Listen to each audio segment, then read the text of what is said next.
The concrete floor was ice cold against my knees as I pounded on the garage door for what felt like the 100th time that night. My voice was hoarse from shouting, my fists aching from beating against the unforgiving metal, and the darkness seemed to press in on me from all sides. At 72 years old, I never imagined I'd find myself trapped like an animal in my own garage, locked in by my own son like I was nothing more than an inconvenience to be hidden away. Before we jump back in, tell us where you're tuning in from, and if this story touches you, make sure you're subscribed, because tomorrow I've saved something extra special for you. The smell of motor oil and old leather filled my nostrils as I sat back on my heels, trying to catch my breath. Around me in the darkness, I could barely make out the shapes of what my son Marcus believed were worthless relics. Old cars that he'd been pressuring me to sell for scrap metal. If only he knew what he'd actually locked me in with tonight. But Marcus had always seen what he wanted to see. And right now, he saw a confused old woman standing between him and what he believed was his inheritance. Little did he know, he'd just made the biggest mistake of his life. My name is Dorothy Williams, though most people call me Dot. And 12 hours ago, I thought I was having a normal Sunday dinner with my son and his wife. I'd spent the morning preparing Marcus's favorite pot roast, the same recipe I'd used when he was growing up in this very house. The dining room table was set with my grandmother's china, and I'd even bought fresh flowers from the farmer's market to make everything perfect for their visit. I should have known something was wrong the moment Marcus walked through the front door. There was a tightness around his eyes that I'd learned to recognize over the years, a calculating look that meant he was planning something. His wife, Jennifer, followed behind him, clutching her oversized purse like a shield and avoiding eye contact with me entirely. She'd been acting strangely for weeks now, taking phone calls in hushed tones and ending conversations abruptly whenever I entered the room. The dinner conversation started pleasantly enough, with Marcus asking about my week and complimenting the meal just like he had as a boy. But I could feel the undercurrent of tension, the way he kept glancing at Jennifer, the way she kept checking her watch. When Jennifer excused herself to use the bathroom after the main course, Marcus leaned back in his chair and fixed me with that same calculating stare I'd been seeing more and more lately. "Mom, we need to talk about your situation here," he said, gesturing around the dining room of the modest 2-story house where I'd lived for 43 years. "This place is getting too big for you to manage on your own. Jennifer and I have been discussing it, and we think it's time to consider some alternatives." I set down my water glass carefully, already knowing where this conversation was headed. "What kind of alternatives, Marcus?" "Well, there are some really nice assisted living facilities in town, places where you'd have help with cooking and cleaning, medical staff on site, activities with people your own age." His voice carried that patronizing tone he'd perfected over the past few years, the one that made me feel like a child being explained something too complicated for my understanding. "You wouldn't have to worry about maintaining this old house anymore, or dealing with all that junk in the garage." The junk in the garage. If Marcus only knew what that junk really was, he'd probably faint right there at my grandmother's dining table. But I'd worked very hard over the years to make sure he saw only what I wanted him to see. "I'm perfectly capable of taking care of myself and my home," I replied calmly, though something cold was beginning to settle in my stomach. "I've been managing just fine for the 3 years since your father passed." Marcus's jaw tightened slightly. "Mom, be realistic. You're 72 years old. What happens when you fall down those stairs? What happens when you can't drive anymore? What happens when you start forgetting things?" He leaned forward, his voice taking on a false gentleness that was somehow worse than outright hostility. "We're trying to plan for your future here. We want what's best for you." Jennifer returned from the bathroom at that moment, sliding back into her chair with the kind of practiced timing that suggested this conversation had been rehearsed. She gave Marcus a meaningful look and nodded slightly like she was giving him permission to continue. "The thing is, Mom," Marcus continued, These places aren't cheap. The nice ones, the ones where you'd actually want to live, they cost about $4,000 a month. Plus, there are entrance fees, medical costs, all sorts of expenses. He paused, letting the numbers sink in. We'd need to sell the house to cover those costs. And there it was, the real reason for this sudden concern about my well-being. Marcus wanted the house, and he wanted me out of the way so he could claim his inheritance while I was still alive to sign the papers. I'd seen this coming for months, the way he'd started visiting more frequently, asking pointed questions about my finances, making comments about how expensive it must be to maintain such an old property. "I see," I said quietly. "And what about all my belongings? My furniture, my photographs, my memories?" Jennifer spoke up for the first time since returning to the table. "Well, obviously you'd keep the important things. But honestly, Mom Williams, most of this stuff is just outdated furniture and old knickknacks. Nobody lives like this anymore." She gestured dismissively around the room, her gaze lingering on my grandmother's china cabinet with obvious distaste. "We could have an estate sale for the furniture. And as for all those old cars in the garage, Marcus knows someone who buys scrap metal. We could probably get a few $100s for the lot of them." A few $100s? For cars that were worth more than most people made in several lifetimes. I had to bite my tongue to keep from laughing at the sheer ignorance of the statement.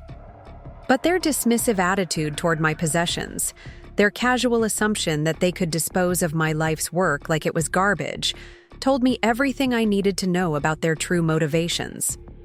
"Have you actually looked at those cars recently?" I asked, keeping my voice level despite the anger building in my chest. Marcus waved his hand dismissively. "Mom, they're just old rust buckets taking up space. Dad collected them because he thought they'd be worth something someday. But let's face reality here. They're from the 50s and 60s, they don't run, and they're taking up valuable square footage in a garage that could be used for storage or converted into living space. The 50s and 60s, cars that didn't run, rust buckets. If my late husband Henry could hear his son describing his carefully curated collection that way, he'd probably rise from his grave just to set the boy straight. But Henry and I had made the decision years ago to keep the true nature of our collection private, even from our own son. We'd learned the hard way that family members could become just as greedy and manipulative as strangers when significant money was involved.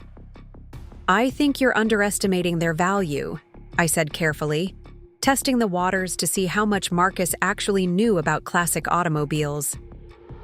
"Mom, I've done my research," Marcus replied with the confidence of someone who had clearly done no research whatsoever. "Classic cars are only valuable if they're in pristine condition, and if they're really rare models. Dad's cars are neither. They're common models from an era when everybody was buying cars. Supply and demand, you know? There's just no market for that stuff anymore." I nodded thoughtfully, marveling at how completely wrong he was about everything. But his ignorance was actually working in my favor, giving me valuable information about his true intentions while confirming that his interest in my property was purely financial. "Well," I said finally, "this is certainly a lot to think about. I appreciate your concern for my welfare, but I'm not ready to make any major life decisions just yet."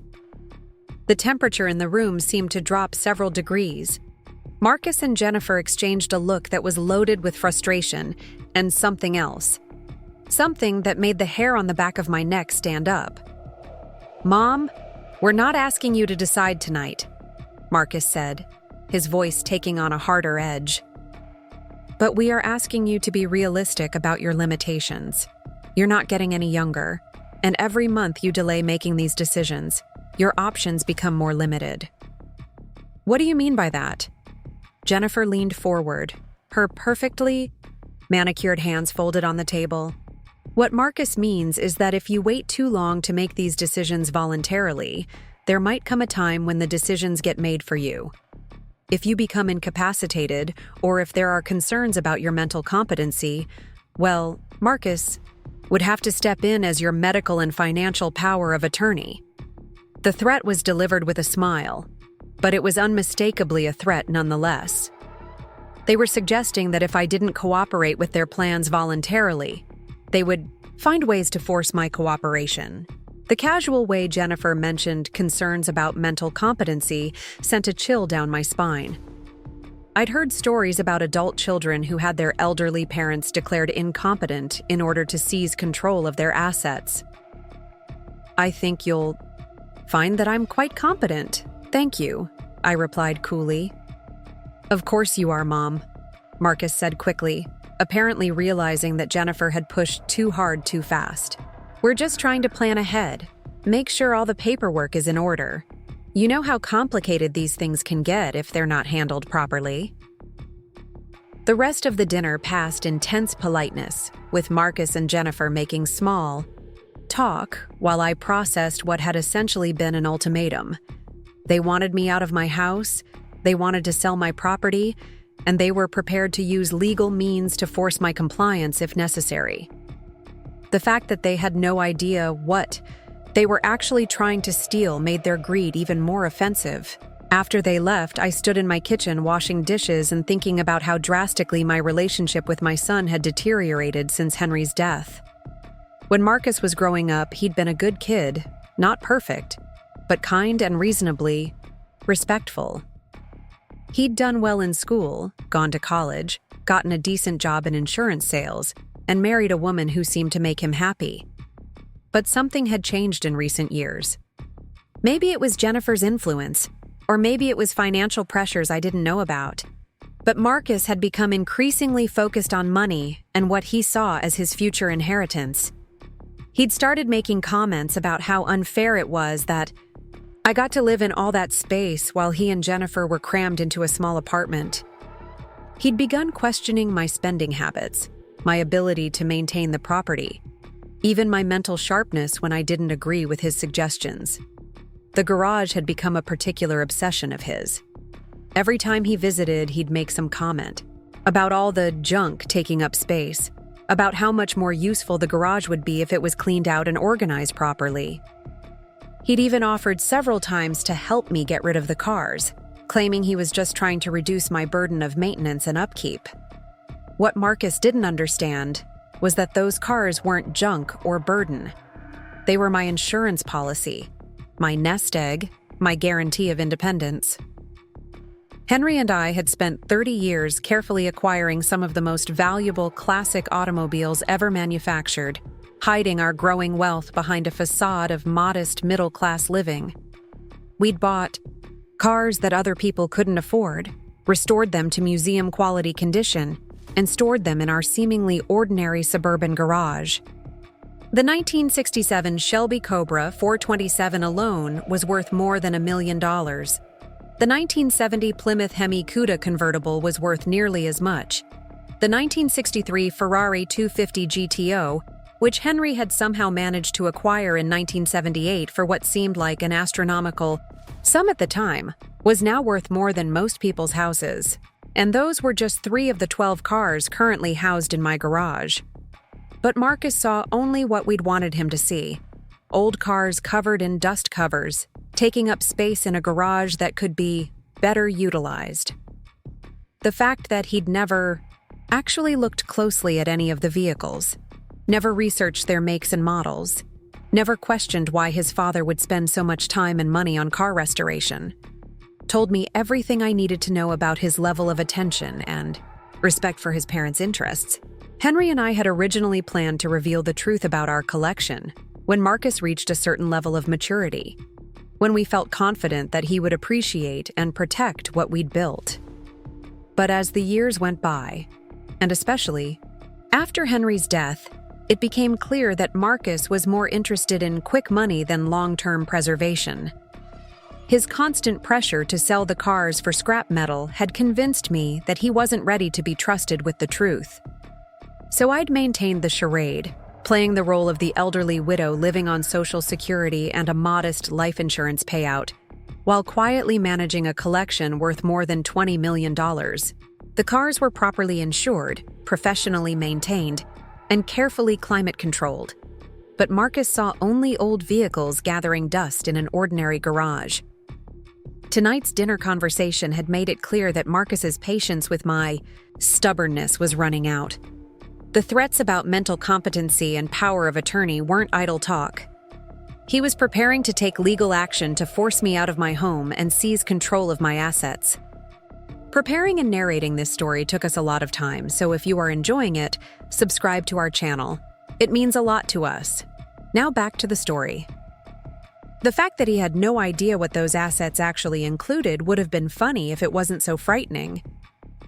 I finished washing the dishes and was preparing to lock up for the night when I heard a car door slam in my driveway. Looking out the kitchen window, I was surprised to see Marcus walking back toward my front door. He was alone this time, and there was something different about his posture, something determined and slightly aggressive that made me hesitate before answering his knock. "Marcus, I thought you and Jennifer had gone home." "I dropped her off," he said, pushing past me into the hallway without waiting for an invitation. "We need to finish our conversation, Mom. There are some things I need to show you, some papers you need to look at." He was carrying a manila folder and had changed. Clothes since dinner, trading his nice slacks and button-down shirt for jeans and an old sweatshirt. The casual clothing made him look younger, but also somehow more threatening, like he was dressed for work that might get messy. "What kind of papers?" I asked, though I already suspected I wasn't going to like the answer. Marcus settled himself at my kitchen table and opened the folder, spreading out several official-looking documents. "I've been doing some research, Mom, talking to lawyers and social workers about the best way to handle situations like ours. It turns out there are some legal mechanisms in place to protect elderly people from making poor decisions that could endanger their welfare." My blood ran cold as I looked at the papers he'd laid out. There were forms for psychiatric evaluation, documents related to guardianship proceedings, and what appeared to be a contract with a local assisted living facility. Marcus had been planning this for weeks, maybe months, preparing a legal framework to strip away my independence and autonomy. "Marcus, what is all this?" "It's protection, Mom. Protection for both of us." He leaned back in his chair, studying my face with an expression I'd never seen before, cold and calculating in a way that reminded me uncomfortably of his father-in-law, a man I'd never trusted. "The thing is, if something happens to you, if you fall, if you get confused, if you make a mistake that puts you in danger, then Jennifer and I become responsible, legally and financially responsible. Nothing is going to happen to me. I'm perfectly healthy and capable." "Are you, though?" Marcus pulled out another document, this one with my doctor's letterhead at the top. "I had a conversation with Dr. Peterson last week. He mentioned that you've been missing appointments, forgetting to take your medications, showing signs of confusion and memory loss." The lie was so brazen, so completely fabricated, that for a moment I couldn't even respond. Dr. Peterson was my physician of 15 years, and I'd never missed an appointment or forgotten a medication in my life. I had the kind of health that made people half my age jealous, and my mind was as sharp as it had ever been. "That's not true, Marcus, and you know it. Is it, Mom? Are you sure?" He leaned forward, his voice taking on a patronizing tone that made my skin crawl. "Because I've noticed things too. The way you repeat stories sometimes. The way you get confused about dates and times. The way you're so attached to all this old stuff that you can't see the forest for the trees." He was gaslighting me, trying to make me doubt my own memory and judgment. It was a technique I'd read about in articles about elder abuse, a way of undermining an elderly person's confidence in their own mental faculties in order to justify taking control of their lives. "I am not confused or forgetful," I said firmly, "and I don't appreciate you spreading lies to my doctor or anyone else." Marcus's expression hardened. "Mom, I'm trying to help you here. But if you're going to be stubborn about this, if you're going to fight me every step of the way, Then we'll have to do this the hard way." "What exactly do you mean by the hard way?" He gathered up the papers and stood, towering over me in my own kitchen. "I mean that tomorrow morning, I'm filing for emergency guardianship. I'm having you evaluated for competency, and I'm moving forward with the sale of this house whether you agree or not." The audacity of it took my breath away. Marcus was planning to have me declared mentally incompetent in order to seize control of my property and my life. He was prepared to lie to doctors, manipulate legal proceedings, and destroy my reputation in the community, all for what he thought was a modest inheritance that included a house worth maybe $200,000 and some old cars worth scrap metal prices. If only he knew what he was really stealing. "You can't do that, Marcus. I have rights." "You have rights as long as you're competent to exercise them," he replied coolly. "But once a court determines that you're unable to make reasonable decisions about your own welfare, those rights transfer to your legal guardian." "Me." He walked toward the kitchen door that led to the garage, pulling a small key from his pocket that I recognized with growing alarm. It was Henry's old garage key, the one I thought I'd hidden in my jewelry box upstairs. "You've been going through my things," I said, more of a statement than a question. "I've been looking out for your interests, Mom, making sure I understand what we're dealing with here." He unlocked the door to the garage and flipped on the light switch. "Come on, I want to show you something."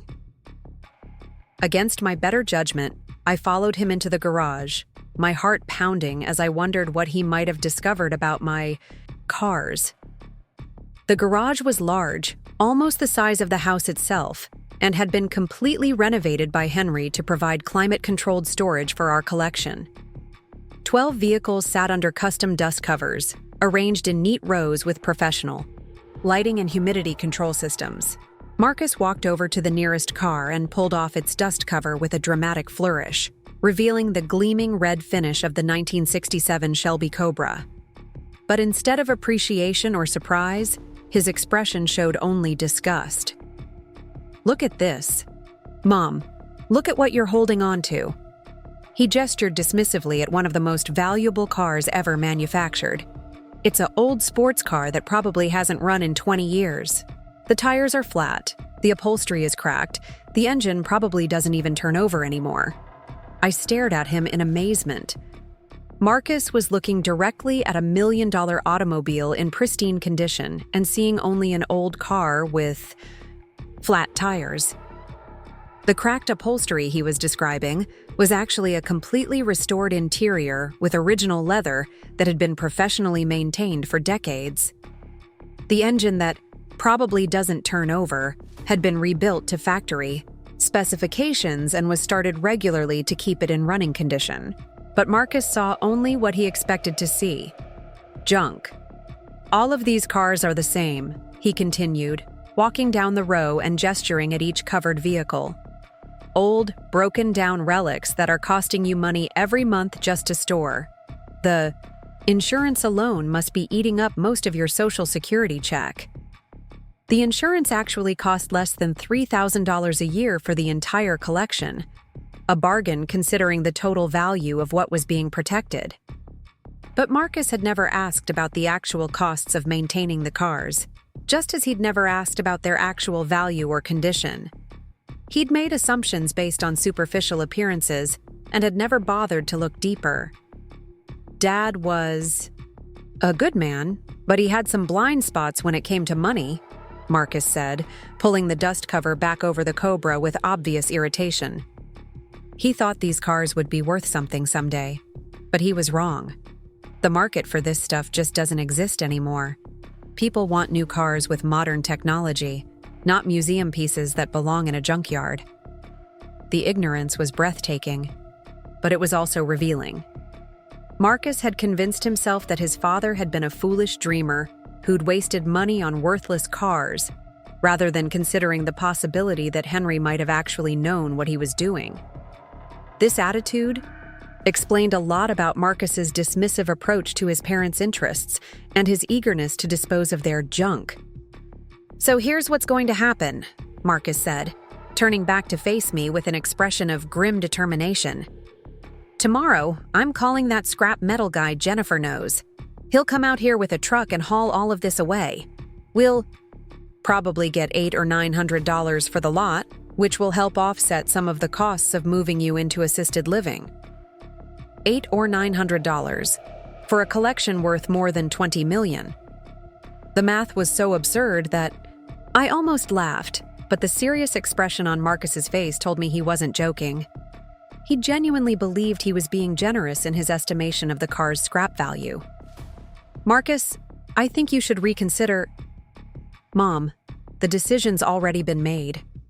His voice carried a finality that sent chills down my spine. "I'm not asking for your permission anymore. I'm telling you what's going to happen. The cars go tomorrow, the house goes on the market next week, and you move into Sunset Manor by the end of the month." Sunset Manor was the assisted living facility Jennifer had mentioned during dinner, the one that cost $4,000 a month. I'd driven past it several times over the years, and it was exactly the kind of depressing warehouse for elderly, people that I'd hoped never to see from the inside. The fact that Marcus was planning to force me into such a place while stealing everything I'd worked to build made my stomach turn. "And if I refuse? If I fight you on this?" Marcus walked back to the garage door, his hand resting on the light switch. "Then you'll lose anyway, but it'll be messier and more expensive for everyone involved. The outcome will be the same, Mom. The only difference is whether you cooperate or whether we do this the hard way." He flipped off the lights, plunging the garage into darkness except for the small amount of illumination coming from the kitchen. "I'm going to lock this door now, and I'm keeping the key. I don't want you coming out here and getting sentimental about Dad's old cars. It'll just make tomorrow harder for both of us." The click of the lock engaging echoed through the dark garage like a gunshot. I stood there in the blackness, surrounded by $20 million worth of automotive history, listening to my son's footsteps as he walked away from everything he was about to destroy through his own ignorance and greed. But Marcus had made one crucial mistake in his planning.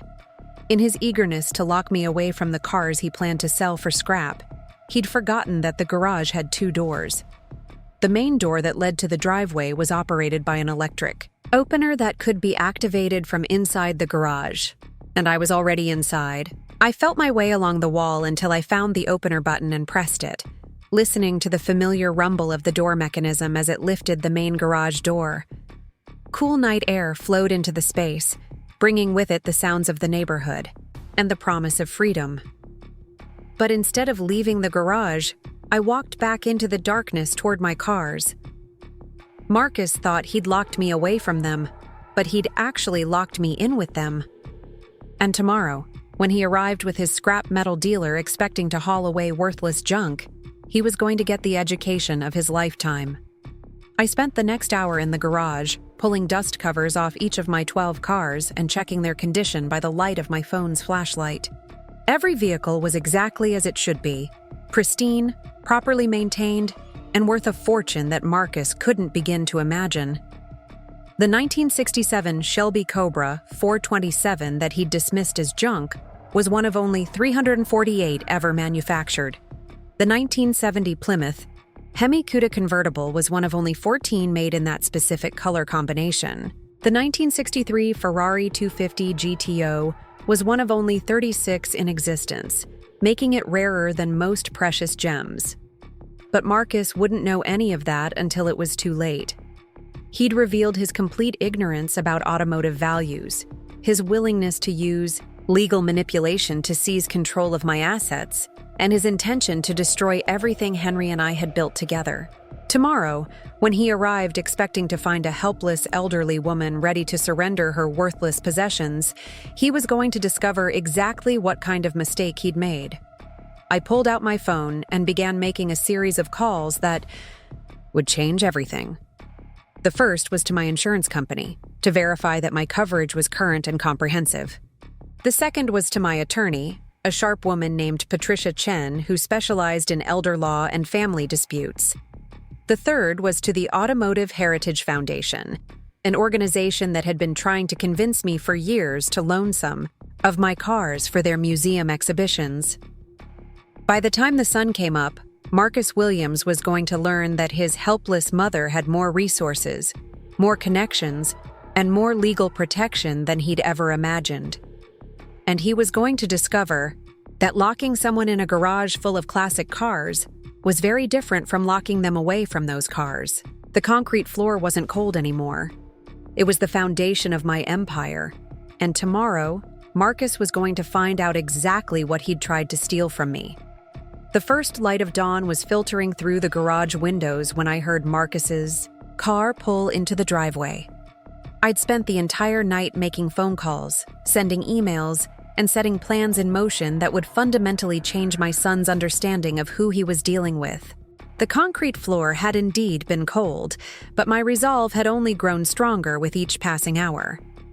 I positioned myself near the 1967 Shelby Cobra, its dust cover now neatly folded beside it, the magnificent red paint gleaming even in the dim morning light.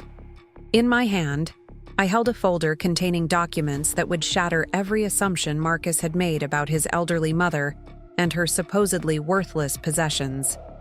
The kitchen door rattled as Marcus tried his key, and I heard him curse when he realized I'd locked it from the inside. Moments later, the main garage door began to rumble upward, and Marcus appeared in the opening with another man I didn't recognize. The stranger was wearing dirty coveralls and had the weathered look of someone who'd spent his life dealing with scrap metal and salvage operations. "What the hell?" Marcus stared at me standing beside the uncovered Cobra, his face cycling through confusion, anger, and something that might have been embarrassment. "Mom, what are you doing out here? I told you to stay in the house." "You locked me in here, Marcus," I replied calmly. "Did you forget that this garage has 2 entrances?" The scrap metal dealer was looking around the garage with obvious interest, his eyes moving from car to car as he tried to assess the potential value of what he was seeing. Unlike Marcus, this man clearly had some experience with automobiles, and I could see the wheels turning in his head as he began to recognize that these weren't ordinary abandoned vehicles. "This is Jim Bradley," Marcus said, gesturing to his companion while shooting me an irritated look. "He's here to haul away Dad's old cars. Jim, this is my mother. She's having a hard time letting go of stuff that has sentimental value." Jim Bradley stepped closer to the Cobra, his expression growing more puzzled by the moment. "Ma'am, I have to ask, what year is this Shelby?" "It's a 1967 Cobra 427, I replied, watching his face carefully. "One of 348, ever manufactured." The color drained from Jim's face so quickly I thought he might faint. He turned to Marcus with an expression of absolute disbelief. "Son, do you have any idea what you've got here?" Marcus waved dismissively. "It's just an old sports car, Jim. Probably hasn't run in 20 years. That's why we called you instead of trying to sell it to some collector who'd just complain about all the work it needs." Jim Bradley walked slowly around the Cobra, his experienced eyes taking in details that Marcus had never bothered to notice. The perfect paint job, the meticulously maintained chrome, the pristine interior that showed no signs of wear or neglect. He knelt down to examine the engine compartment, and when he stood up, his hands were actually shaking. "Marcus," he said quietly, "this car is worth more than my house." "What?" Marcus laughed, the sound hollow and uncertain. "Come on, Jim. It's a nice old car, but let's not get carried away here." "I'm not getting carried away." Jim's voice was steady now, professional. "This is a genuine Shelby Cobra 427. In this condition, it's worth somewhere between $800,000 and $1.2 million, depending on its documentation and provenance." The silence that followed was so complete I could hear the neighbor's dog barking 3 houses away. Marcus stood frozen, his mouth slightly open, as he processed information that didn't fit with any of his assumptions about his parents' possessions. "That's impossible," he finally managed. "It's just an old car. Look at it. It's from the 60s. The age is exactly what makes it valuable, Jim explained patiently. These cars are automotive history. They're rarer than most precious gems. And in this condition, they're museum pieces. I walked over to the next car in line and pulled off its dust cover, revealing the gleaming black finish of the 1970 Plymouth Hemi Cuda convertible. Jim's eyes widened even further when he saw the distinctive hood and the immaculate condition of the vehicle. "How many cars are we talking about here?" he asked, his voice barely above a whisper. 12, I replied, beginning to remove dust covers from the rest of my collection. Each one carefully selected, professionally restored, and maintained in climate-controlled storage for decades. As more cars were revealed, Jim Bradley's professional composure began to crack completely. The 1963 Ferrari 250 GTO made him sit down heavily on an overturned crate. The 1969 Dodge Charger Daytona had him shaking his head in amazement. By the time I uncovered the 1971 Plymouth Hemi Cuda convertible in lime green, one of only 12 ever made in that color, he was openly staring in disbelief. "Ma'am," he said finally, "I can't buy these cars from you." "Why not?" Marcus demanded, apparently still hoping to salvage his plan somehow. "You said you'd haul away whatever we had." "Because I deal in scrap metal and salvage vehicles," Jim explained, never taking his eyes off the cars. "What you've got here isn't scrap. This is one of the most valuable private car collections I've ever seen. These vehicles belong in museums or private collections that specialize in automotive history." Marcus turned to me with an expression I'd never seen before, a mixture of confusion, anger, and something that looked almost like fear. "Mom, where did these cars come from? Dad never had money for anything like this." "Your father was a very intelligent man, Marcus," I said quietly. "Much more intelligent than you ever gave him credit for." He understood the value of investing in things that would appreciate over time, and he had the patience to wait for those investments to mature. But how could he afford them? He worked at the auto parts store for 30 years. He never made more than $40,000 a year. I walked over to a filing cabinet I kept in the corner of the garage and pulled out a thick folder containing decades of purchase receipts, insurance documents, and restoration records. "Your father didn't buy these cars yesterday, Marcus. He bought them 20, 30, even 40 years ago, when they were just used cars that other people didn't want or couldn't afford to maintain." I handed him a receipt dated 1978 showing the purchase of the Ferrari 250 GTO for $65,000. At the time, it had seemed like an enormous sum, representing nearly 2 years of Henry's salary. But we'd saved carefully, sacrificed other luxuries, and taken the risk that classic automobiles would become valuable investments. $65,000? Marcus stared at the receipt in shock. Dad spent $65,000 on a car in 1978? "A car that's now worth between $15 and $20 million, I replied calmly. "Your father was many things, but foolish wasn't one of them." Jim Bradley had been listening to this exchange with growing amazement, but now he stepped forward with an urgent expression.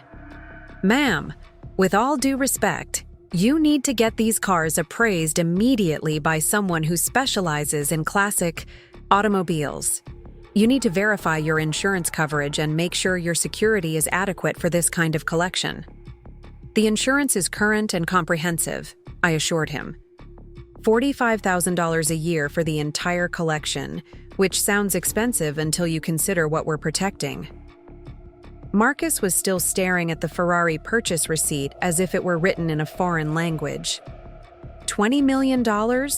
For one car? The 1963 Ferrari 250 GTO is considered by many collectors to be the most desirable car ever manufactured, Jim explained. Only 36 were ever made, and they almost never come up for sale. When they do, they set records at auction. I pulled out additional receipts and documentation, showing Marcus the careful progression of our collecting over the decades. The 1967 Shelby Cobra purchased in 1982 for $28,000. The 1970 Plymouth Hemi Cuda convertible bought in 1985 for $15,000. Each purchase had seemed significant at the time, requiring careful budgeting and financial planning. But Henry had possessed an almost supernatural ability to identify cars that would become legendary. "This can't be real," Marcus said, his voice growing higher and more strained. "If these cars are worth what you're saying they're worth, then why are you living like you don't have any money? Why are you driving that old Honda? Why are you shopping at discount stores?" The question revealed everything I needed to know about Marcus's character and his understanding of wealth.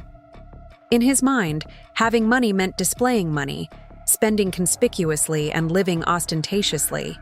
The idea that someone might choose to live modestly while accumulating substantial assets was completely foreign to his thinking.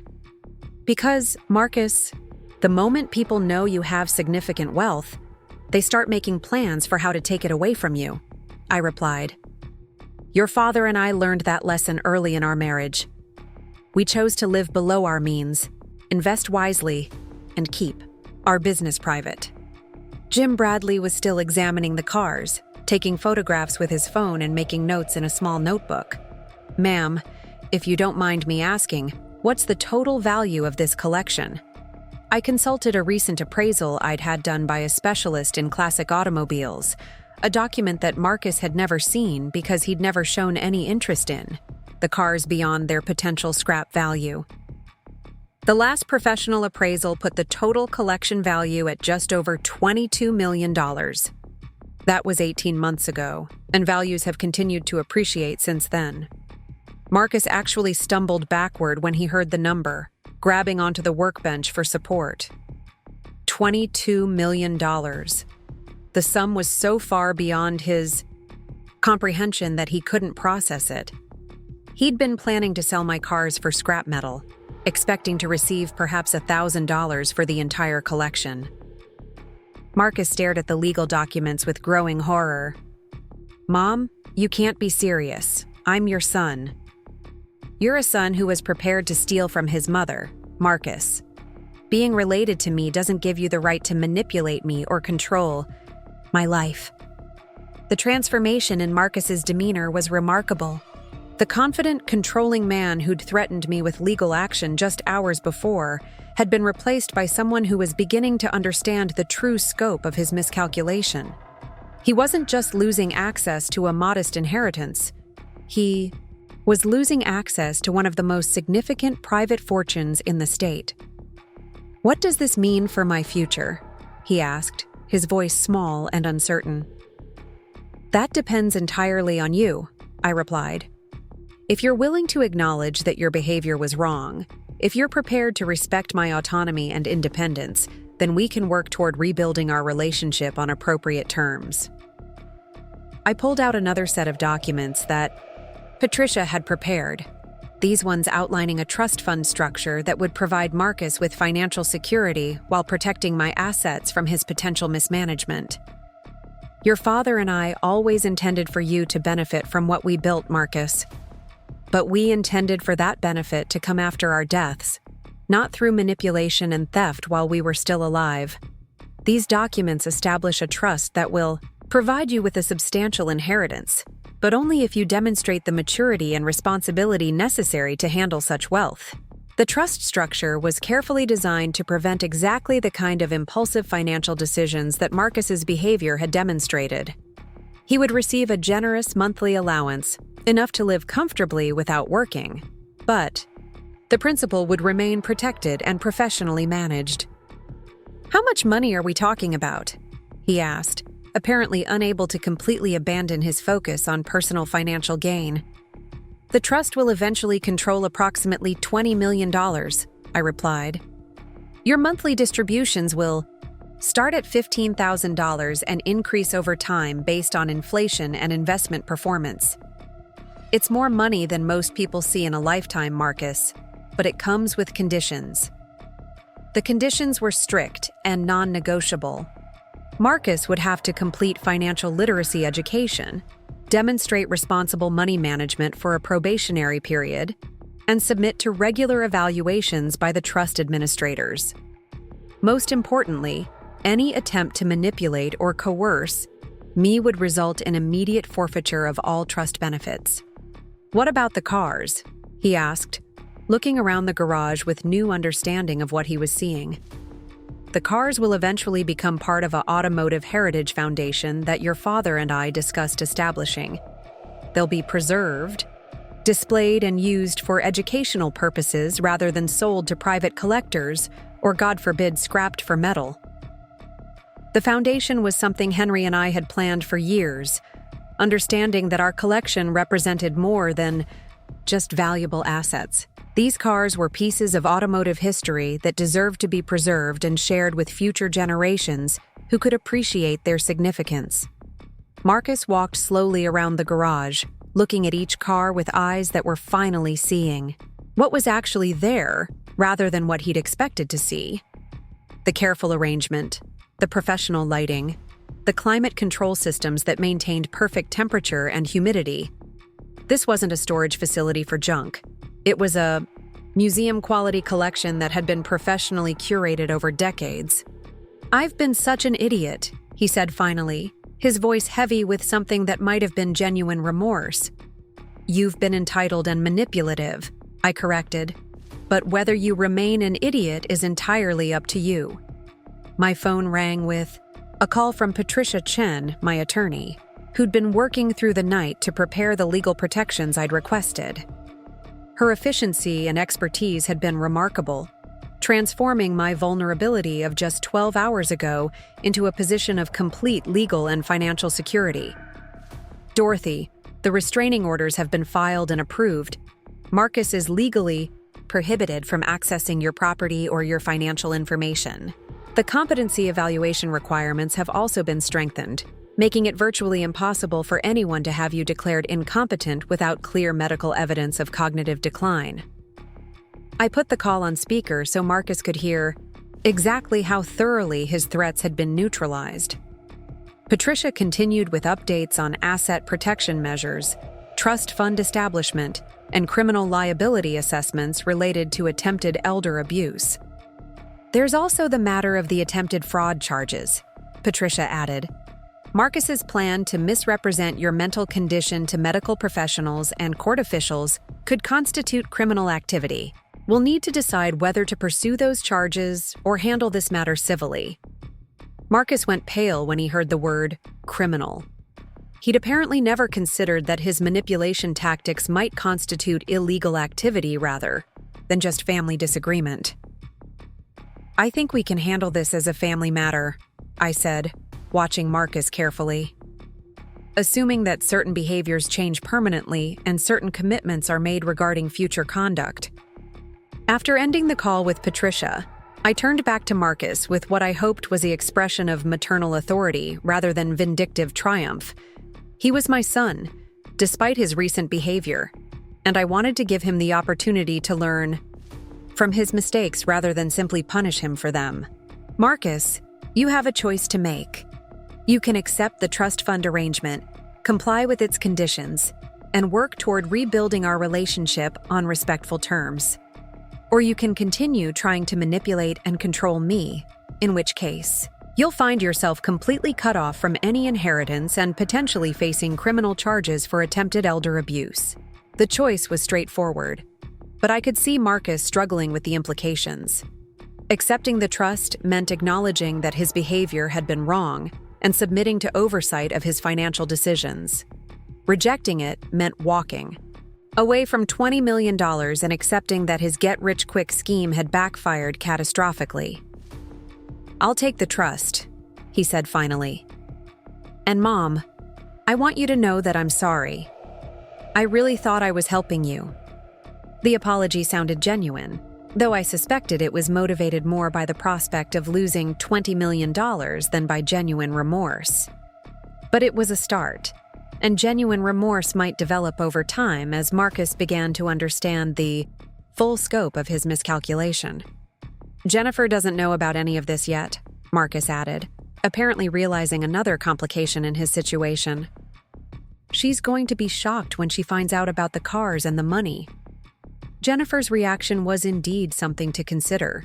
She'd been a co-conspirator in the plan to force me into assisted living, and her motivations had seemed just as mercenary as Marcus's. The question was whether she'd been manipulating Marcus or whether they'd been equal partners in the attempted theft. "That's between you and your wife," I replied.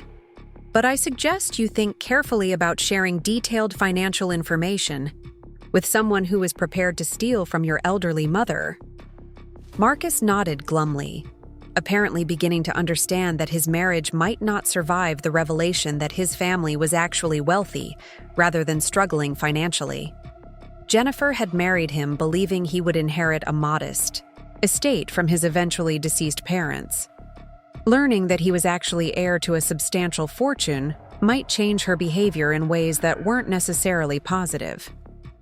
The sun was fully up now, streaming through the garage windows and illuminating the collection that had been the center of so much misunderstanding and conflict.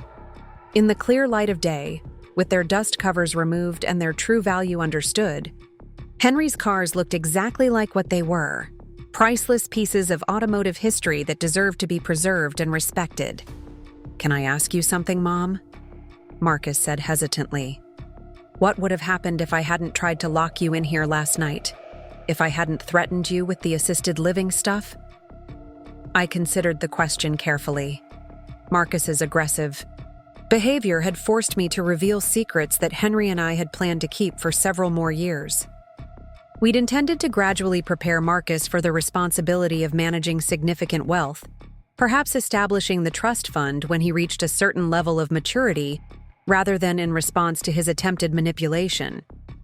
"We probably would have continued living as we have been," I admitted. "Your father and I planned to reveal the truth about our finances when we felt you were ready to handle that information responsibly. Your behavior last night convinced me that waiting any longer would be dangerous." Marcus absorbed this information with obvious regret. His impatience and greed had cost him years of gradual preparation and education that might have made him a better steward of the family wealth.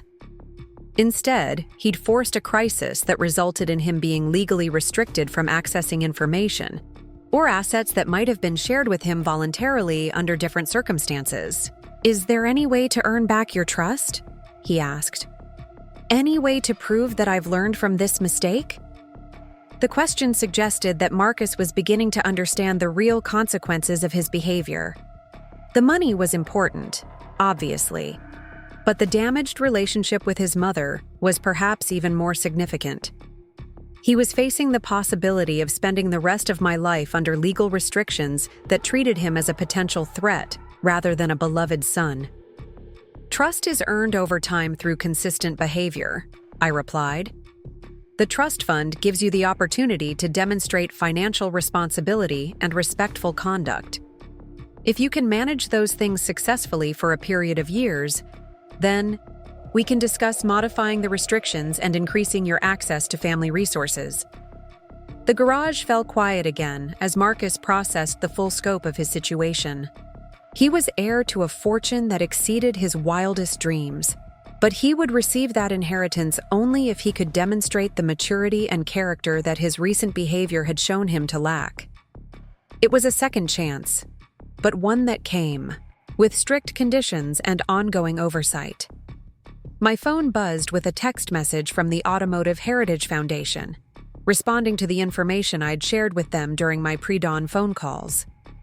They were requesting permission to visit the collection immediately, describing it as potentially the most significant private automotive collection in the region. "Marcus," I said, showing him the message, "within the next few hours, this garage is going to be visited by some very important people in the classic car world. They're going to document the collection, assess its historical significance, and begin the process of incorporating it into the Heritage Foundation that your father and I plan to establish." He looked around the garage with new appreciation for what he was seeing. These weren't just expensive cars. They were artifacts of automotive history that would eventually be displayed in museums and educational exhibitions. The Ferrari 250 GTO would be studied by engineering students. The Shelby Cobra would be admired by design enthusiasts. The Plymouth Hemi Cuda would be appreciated by collectors who understood its rarity and significance. Will I be able to visit them? Marcus asked. After they become part of the foundation? Of course, I replied, feeling a surge of hope that my son might actually be developing genuine appreciation for what his father had accomplished. The foundation will have regular exhibitions and educational programs. You'll always be welcome to visit the cars and learn about their history and significance. The morning sun was climbing higher, and I could see neighbors beginning to emerge from their houses for their daily routines.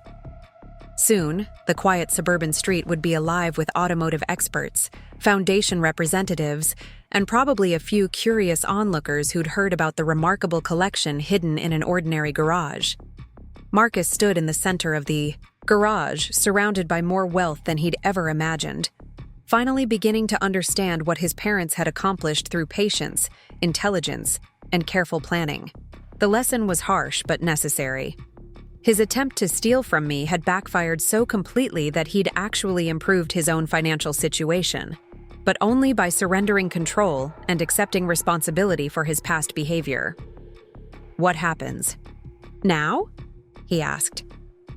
Now you go home and think about what kind of man you want to be, I replied. You can choose to be someone who deserves to inherit this legacy, or you can choose to remain someone who sees family members as obstacles to personal enrichment. The choice is entirely yours, Marcus, but you'll have to live with the consequences either way. As my son walked slowly toward his car, I remained in the garage with Henry's collection, thinking about how dramatically our family's circumstances had changed in the space of a single night. Marcus's attempt to lock me away from the cars I treasured had instead locked him into a relationship with wealth that he wasn't prepared to handle responsibly.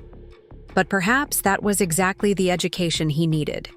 The next few years would determine whether Marcus could develop the character necessary to honor his father's legacy, or whether he would remain the entitled, manipulative person who'd been willing to steal from his own mother. The cars gleamed silently around me, patient witnesses to a family drama that had ended with justice rather than theft, with education rather than exploitation. Henry would have appreciated the irony of it all, I thought, smiling as I began to replace the dust covers on our precious collection. Our son had tried to destroy what we'd built, but instead he'd ensured its preservation for generations to come. 3 hours after Marcus left with his tail between his legs, my garage had transformed into something resembling a crime scene investigation. Except instead of detectives, I was surrounded by some of the most respected automotive experts in the country. Word of my collection had spread through the classic car community with lightning speed, and my phone hadn't stopped ringing since Jim Bradley made his first call to a colleague who specialized in automotive appraisals.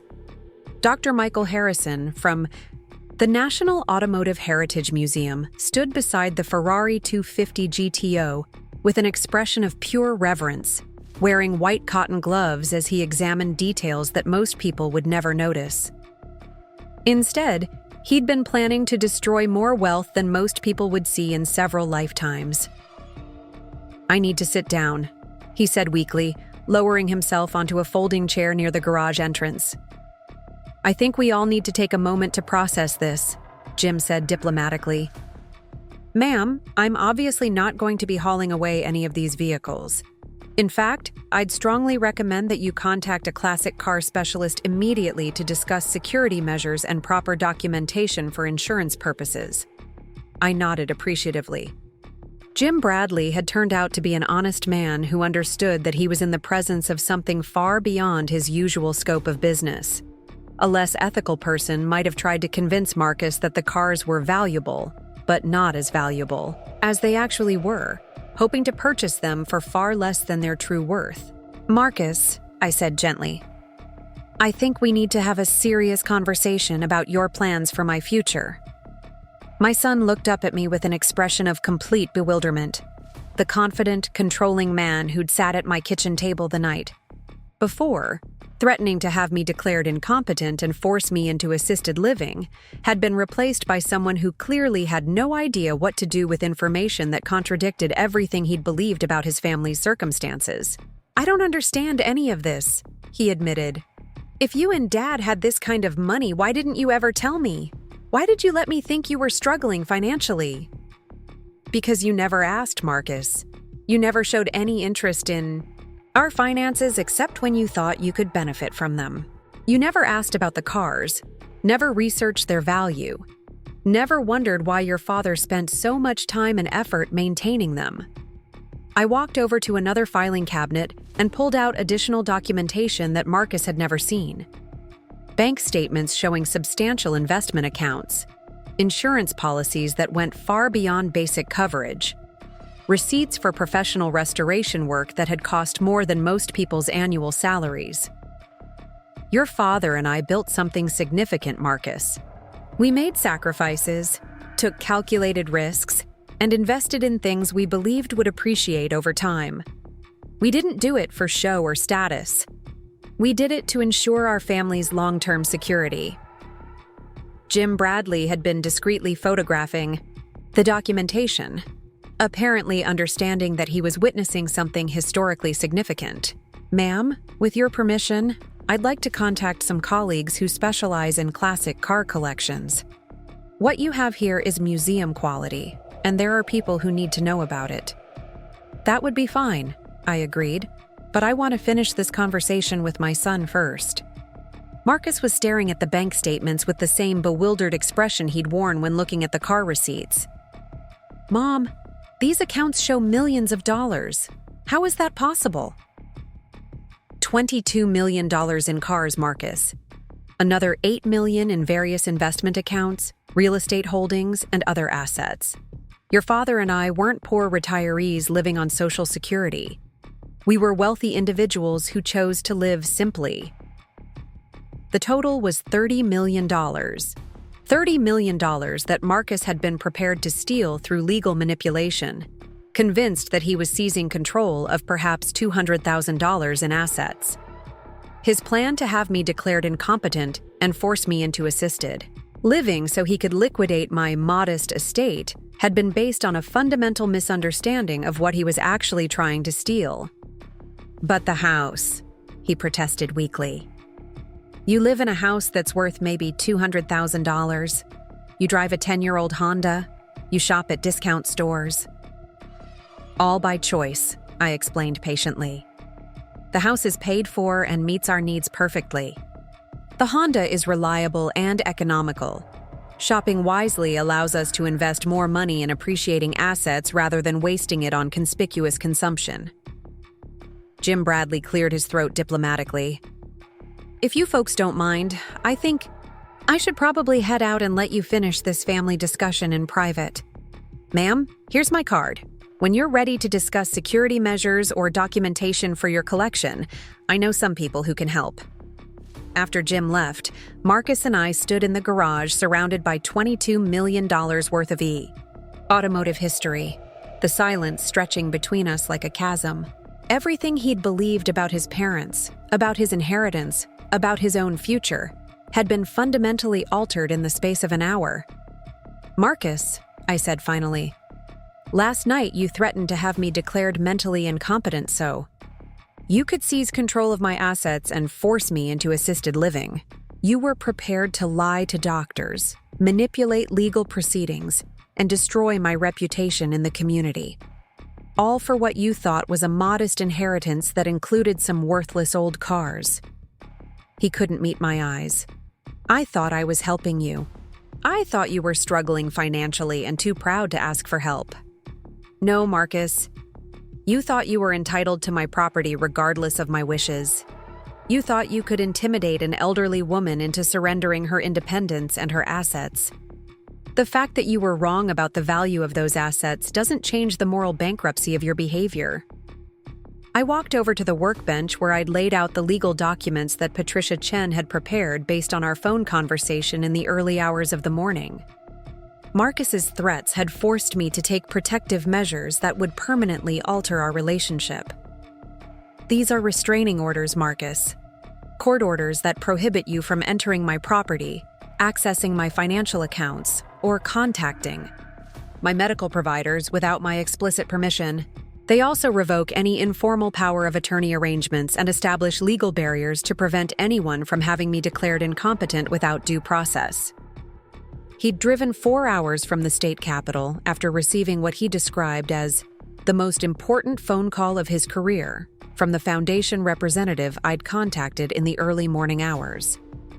"Mrs. Williams," he said, his voice filled with genuine awe, "this particular Ferrari is chassis number 4153GT.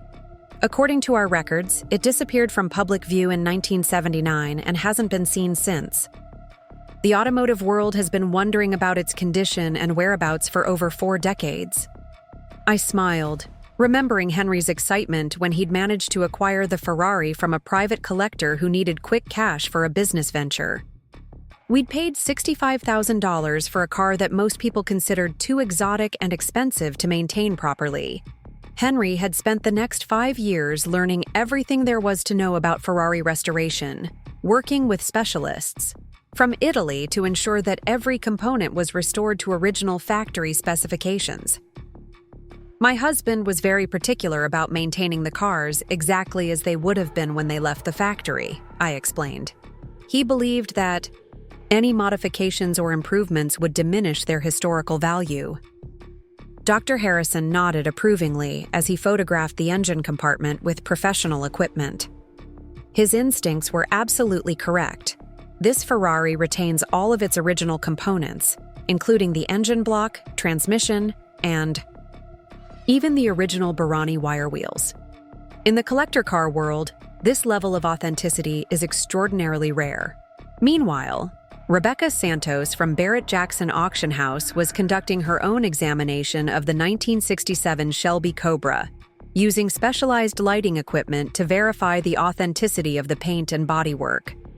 As one of the country's leading experts in American muscle cars, her presence had been requested specifically by the Automotive Heritage Foundation to confirm the provenance of the more exotic vehicles in my collection. "Mrs. Williams, your Cobra is CSX 3178, which makes it one of the factory team cars used for racing development," she announced, consulting a thick reference book that contained the production history of every Shelby vehicle ever manufactured. This particular car was driven by professional race drivers during the 1967 and 1968 seasons before being sold to a private collector. The racing history explained why Henry had been so excited about acquiring the Cobra in 1982. He'd researched the car's background extensively, discovering that it had been piloted by some of the most famous drivers of the era before disappearing into private ownership. The opportunity to purchase a genuine factory race car had been too good to pass up, even though it had cost us nearly $30,000 at a time when that represented almost an entire year's salary. "The documentation you've provided is exceptional," Rebecca continued, examining the folder of receipts, restoration records, and authenticity certificates that Henry had maintained meticulously. Most collectors from that era weren't as thorough about record keeping, which makes your collection uniquely valuable from a historical perspective. The third expert examining my cars was Professor Elena Rodriguez from the university's Automotive Engineering Department, who specialized in the technical aspects of classic car restoration. She was particularly interested in the 1970 Plymouth Hemi Cuda convertible, one of only 14 ever manufactured with that specific engine and transmission combination. "The Hemi engine in this car is absolutely pristine," she observed, using a bore scope to examine the internal components without disassembling anything. "The compression readings are within factory specifications, which suggests it's been maintained by someone who truly understood the mechanical requirements of these high-performance engines." Henry would have been proud to hear such praise from a university professor. He'd spent countless hours studying engine specifications, consulting with former Chrysler engineers, and tracking down original parts to ensure that every mechanical component was exactly as it should be. The Hemi Cuda had been his favorite, car to work on, partly because of its rarity and partly because the engine represented the pinnacle of American automotive engineering from that era. My phone rang again, this time with a call from Jennifer, Marcus's wife. I'd been expecting to hear from her once Marcus returned home and explained how dramatically their financial situation had changed. The conversation was going to be interesting, considering that she'd been an enthusiastic participant in the plan to have me declared incompetent and force me into assisted living. Mrs. Williams, this is Jennifer. Marcus told me about the cars and the money, but I'm having trouble believing it. Are you really worth $30 million? The blunt question was typical of Jennifer's approach to conversation. She'd never been particularly subtle about her interest in money, and Marcus's sudden inheritance prospects had obviously captured her complete attention. The precise amount varies depending on market conditions, I replied diplomatically. But yes, my net worth is substantial, and Marcus is really going to inherit $20 million through this trust fund arrangement. If he demonstrates the maturity and responsibility necessary to handle such wealth, yes. The trust has specific conditions that must be met, and his access to the principal will be gradual rather than immediate. There was a long pause on the other end of the line, and I could practically hear Jennifer calculating the implications for her own future. $20 million represented a lifestyle change that would dwarf anything she'd previously imagined, but the conditional nature of the inheritance meant that Marcus's behavior would determine whether that wealth ever materialized. What kind of conditions? She asked, her voice sharpening with what sounded like suspicion.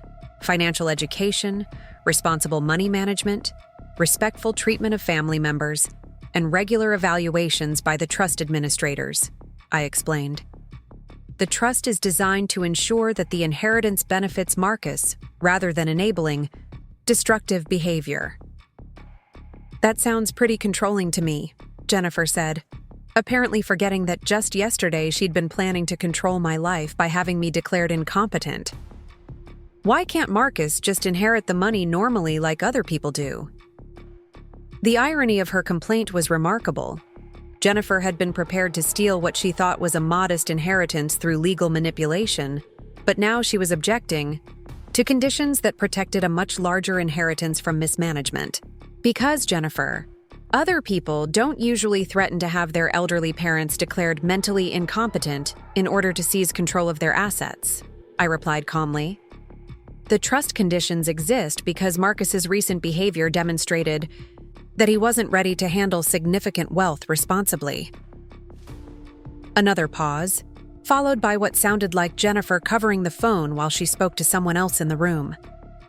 When she returned to the conversation, her tone had changed to something that was probably meant to sound conciliatory, but came across as manipulative. Mrs. Williams, I want you to know that the assisted living idea was really Marcus's suggestion. I just went along with it because I thought he knew what was best for you. If I'd known about your real financial situation, I never would have supported moving you out of your home. The attempt to distance herself from the conspiracy was predictable, but unconvincing. Jennifer had been an active participant in every conversation about my supposed incompetence and need for institutional care. She'd researched assisted living facilities, calculated the costs, and helped Marcus plan the legal strategy for seizing control of my assets. Jennifer, I have recordings of our conversations where you specifically mentioned my mental competency concerns and suggested that Marcus might need to take legal action if I didn't cooperate voluntarily, I informed her. Attempting to rewrite, history won't change the documentation of your involvement. Dr. Harrison approached me with a request to interrupt my phone conversation, holding a tablet computer that displayed what appeared to be auction records and sales data.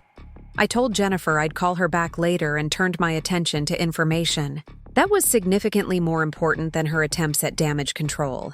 Mrs. Williams, I've been researching recent sales of comparable vehicles, and I need to update my initial assessment of your collection's value, he said, his expression serious. The market for authentic, well-documented classic cars has appreciated more rapidly than anyone predicted. particularly for vehicles with racing provenance or exceptional rarity. He showed me auction results from the past year, including sales that had shattered previous records for classic automobile values. A Ferrari 250 GTO similar to mine had sold for over $24 million. A Shelby Cobra with racing history had brought nearly $2 million at auction. Even the Plymouth muscle cars had appreciated beyond all expectations, with pristine examples selling for prices that would have seemed impossible just a few years earlier. Based on current market conditions and the exceptional quality of your vehicles, I'm revising my estimate of the collection's total value to approximately $35 million, Dr. Harrison announced. That's a conservative estimate. That doesn't account for the additional premium that collectors pay for complete, well-documented collections. $35 million. The number was so much larger than our original investment that it seemed almost abstract. Henry and I had spent perhaps $400,000 acquiring and restoring the cars over the course of 3 decades. The return on our investment had exceeded even our most optimistic projections by a factor of nearly 100. Rebecca Santos overheard the conversation and approached with her own tablet displaying recent auction data. Dr. Harrison is being conservative, Mrs. Williams. If this collection were to be sold at auction as a complete unit, with its documentation and provenance, it could easily bring $40 to $45 million. Complete collections of this quality almost never come to market. The automotive experts continued their examination and documentation process, while I processed the implications of their updated valuations. Marcus had been planning to sell $45 million worth of classic automobiles for scrap metal, expecting to receive perhaps $1,000 for the entire collection. The scope of his miscalculation was so enormous that it transcended ordinary financial ignorance and entered the realm of the truly absurd. But more importantly, the increased valuation meant that the Automotive Heritage Foundation we'd planned to establish would have significantly more resources than originally anticipated. Instead of a modest educational program, we could create a world-class museum and research facility that would preserve automotive history for generations of future enthusiasts. Professor Rodriguez joined our conversation with updates on the technical condition of the vehicles. Mrs. Williams, every car in your collection is in what we call concours condition, meaning they're good enough to compete in the most prestigious automotive shows in the world. The level of restoration and maintenance is absolutely exceptional. The concours designation was something Henry had worked toward for years, understanding that the highest level of automotive preservation required not just restoration but ongoing maintenance that kept the vehicles in perfect mechanical and cosmetic condition. He'd learned bodywork, upholstery, engine rebuilding, and dozens of other specialized skills, refusing to trust anyone else with the care of our investment. My husband believed that these cars were pieces of history that deserved to be preserved, exactly as their original designers and engineers intended, I explained. He saw our role as temporary custodians rather than owners. That philosophy is exactly what makes this collection so significant, Dr. Harrison added. Too many classic cars have been modified or improved by owners who didn't understand that authenticity is more valuable than modern convenience. My phone rang again, this time with a call from Patricia Chen, my attorney, who'd been monitoring the legal and financial implications of the morning's revelations. The increased valuation of my collection had created new considerations for estate, planning, insurance coverage, and asset protection. Dorothy, I've been in contact with your insurance company about the updated appraisals, and they're requesting immediate policy adjustments to reflect the current market values, she informed me. The good news is that your existing coverage structure is adequate, but the premium adjustments will be substantial. The insurance considerations were complex but manageable. We'd been paying approximately $45,000 annually to protect what we thought was a $22 million collection. Protecting a $45 million collection would probably cost twice that amount, but the expense was insignificant compared to the value being protected. There's also the matter of security upgrades. Patricia continued. Insurance companies require specific protocols for collections of this value, including advanced alarm systems, temperature monitoring, and restricted access controls. The security requirements made sense, though they would change the character of my quiet suburban garage. Professional security systems, motion detectors, and access controls would transform my modest home into something resembling a fortress, which would certainly attract attention from neighbors and potentially compromise the privacy that Henry and I had worked so hard to maintain. "What about the foundation establishment?" I asked. "Are there any legal complications related to the increased valuation?" "Actually, the higher valuation makes the foundation structure more attractive from a tax perspective," Patricia explained. "The charitable deduction benefits will be substantial, and the foundation can be structured to provide ongoing income for operational expenses while preserving the collection in perpetuity." The foundation structure was something Henry and I had researched extensively, understanding that our collection represented more than just personal wealth. These cars were artifacts of automotive history that belonged in museums and educational institutions rather than private garages. Creating a foundation would ensure their preservation while providing substantial tax benefits that would offset the costs of professional management and public display. Dr. Harrison approached me with a request that I'd been expecting since his arrival. "Mrs. Williams, the National Automotive Heritage Museum would be honored to host a special exhibition featuring your collection. We have a new wing opening next year that would be perfect for a comprehensive display of American and European automotive excellence." The exhibition request was exactly the kind of opportunity Henry and I had envisioned when we began planning the foundation. Instead of keeping the cars hidden in a suburban garage, we could share them with thousands of visitors who would appreciate their historical significance and engineering excellence. "I'd be very interested in discussing that possibility," I replied. My husband always hoped that our collection would eventually be displayed for educational purposes rather than simply preserved as investments. Rebecca Santos joined the conversation with her own proposal for public display.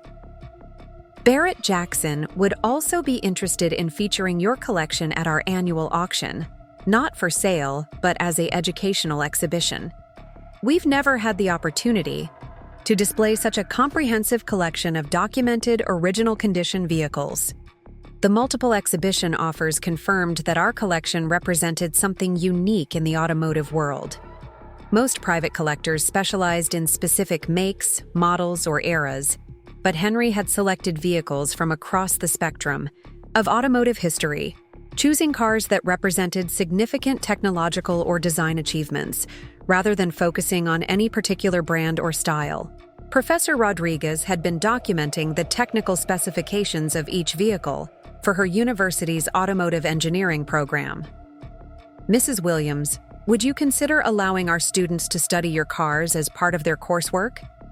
These vehicles represent engineering solutions and design compromises that modern students never get to examine firsthand." The educational applications for our collection were exactly what Henry had hoped for when he began acquiring the cars decades earlier. He'd been frustrated by the lack of original vehicles available for engineering students to study, understanding that textbooks and photographs couldn't convey the tactile experience of examining authentic automotive history. "I think my husband would have been delighted by that suggestion," I replied. "He always believed that these cars had lessons to teach beyond their monetary value." As the automotive experts continued their documentation process, I found myself thinking about Marcus and how completely his understanding of our family's situation had been transformed in the space of a single morning.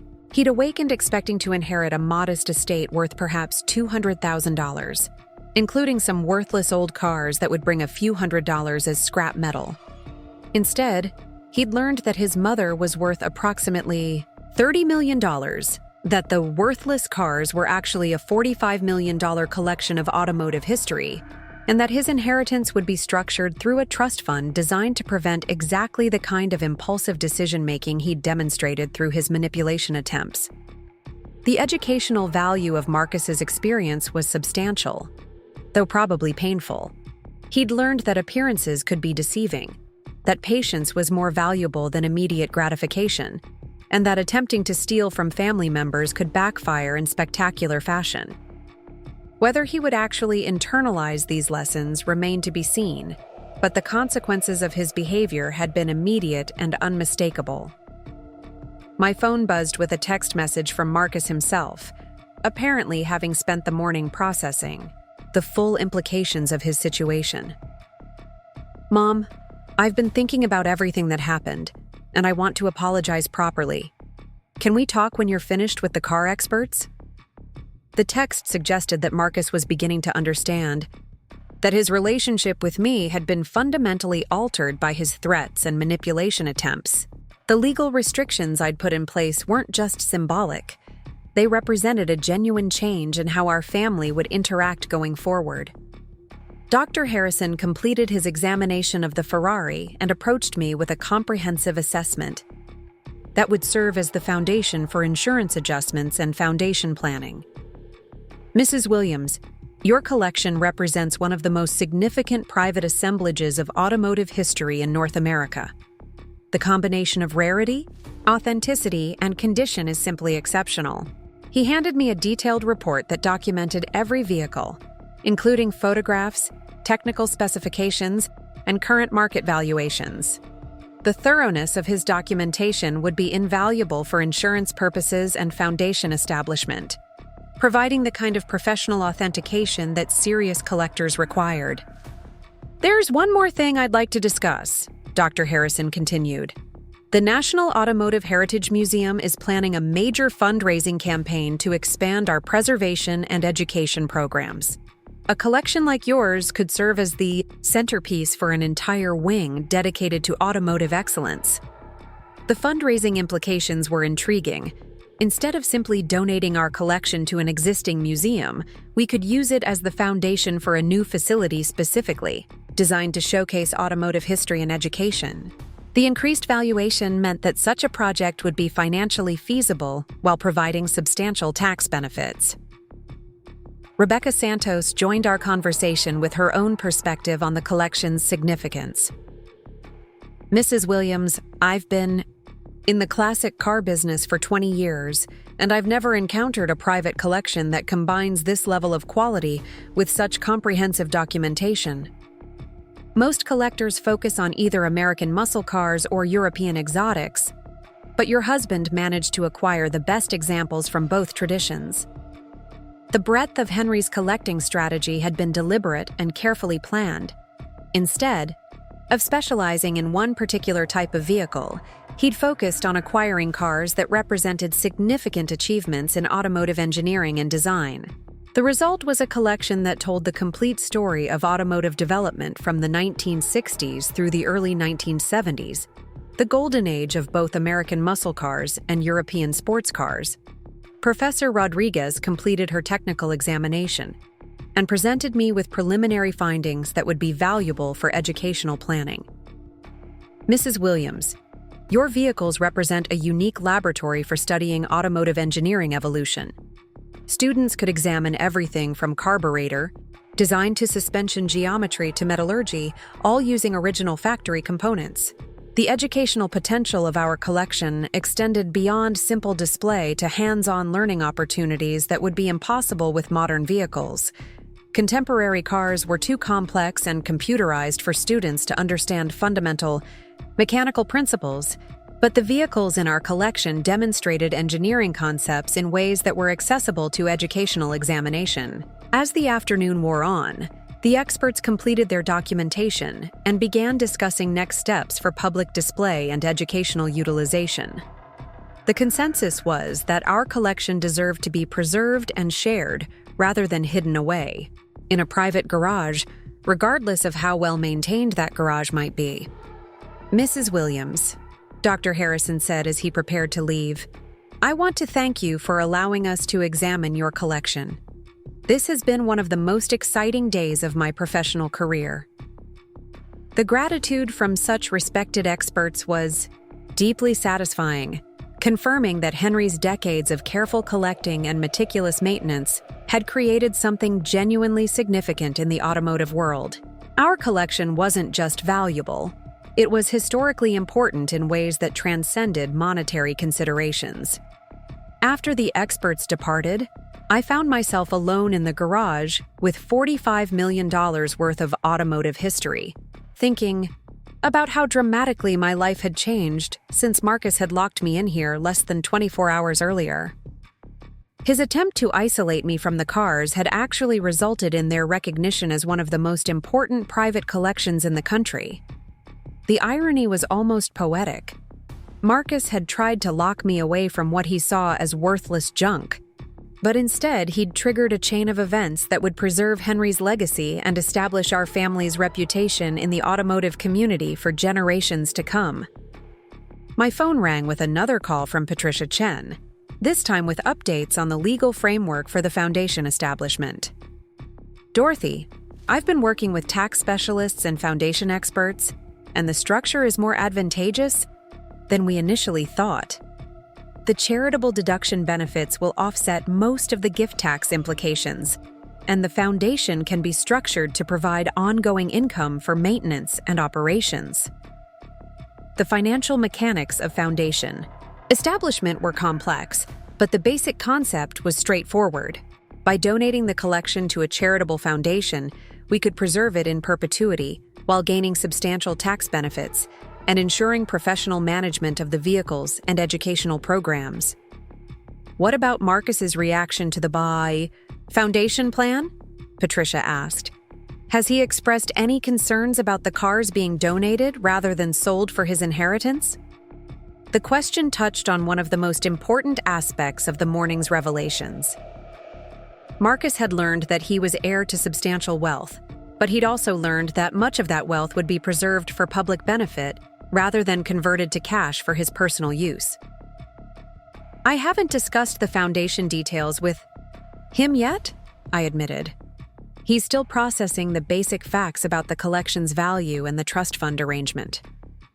"That conversation will be interesting," Patricia observed. "Most people would be thrilled to learn they're inheriting $20 million, but Marcus might focus on the fact that he's not inheriting $45 million. The psychology of inheritance was indeed complex. Marcus had gone from expecting a modest legacy to receiving a substantial fortune, but human nature might lead him to focus on what he wasn't getting, rather than appreciating what he was receiving. The foundation donation would reduce his ultimate inheritance while preserving something far more valuable than money. As evening approached, I realized that I needed to have the conversation with Marcus that would determine the future of our relationship. His text message had suggested genuine remorse, but I'd learned to be skeptical of his apparent sincerity. The true test would be whether he could accept the foundation plan and trust fund conditions without attempting further manipulation. I called Marcus and invited him to return to the house for a conversation about our family's future. His voice on the phone sounded subdued, lacking the confidence and entitlement that had characterized his recent behavior. The morning's revelations had apparently had a sobering effect on his understanding of his own position. When Marcus arrived 30 minutes later, he appeared genuinely humbled by the day's events. The arrogant man who'd threatened me with assisted living had been replaced by someone who seemed uncertain about almost everything he'd previously taken for granted. "Mom, I owe you a real apology," he began, settling into the kitchen chair, where he'd sat just 24 hours earlier while planning my financial exploitation. "I had no idea about the cars or the money, and I was completely wrong about your situation." The apology sounded more genuine than his previous attempts, though I remained cautious about accepting it at face value. Marcus had demonstrated remarkable skill at saying what he thought people wanted to hear, and the prospect of inheriting $20 million provided substantial motivation for appearing contrite. "The apology is appreciated, Marcus. But what I really need to understand is whether you've learned anything from this experience beyond the fact that I'm wealthier than you realized." He considered the question carefully, apparently understanding that his answer would influence his access to the family fortune he'd just discovered. "I think I learned that I don't know as much as I thought I did. About money, about family, about what's really important." The response was encouraging, though somewhat generic. I decided to test his understanding with a more specific question about the foundation plans that would affect his inheritance calculations. Marcus, how would you feel if I told you that most of the car collection is going to be donated to a charitable foundation for educational and preservation purposes? His expression flickered with what might have been disappointment, but he recovered quickly. I think Dad would have liked that. He always cared more about the cars themselves than about their value as investments. The answer suggested that Marcus was beginning to understand his father's motivations and priorities, though I suspected the foundation plan would be easier to accept in theory than in practice. $25 million was still a substantial inheritance, but human psychology often focused on what was being given away rather than what was being received. The foundation will preserve the cars in perpetuity while providing educational opportunities for students and enthusiasts, I explained.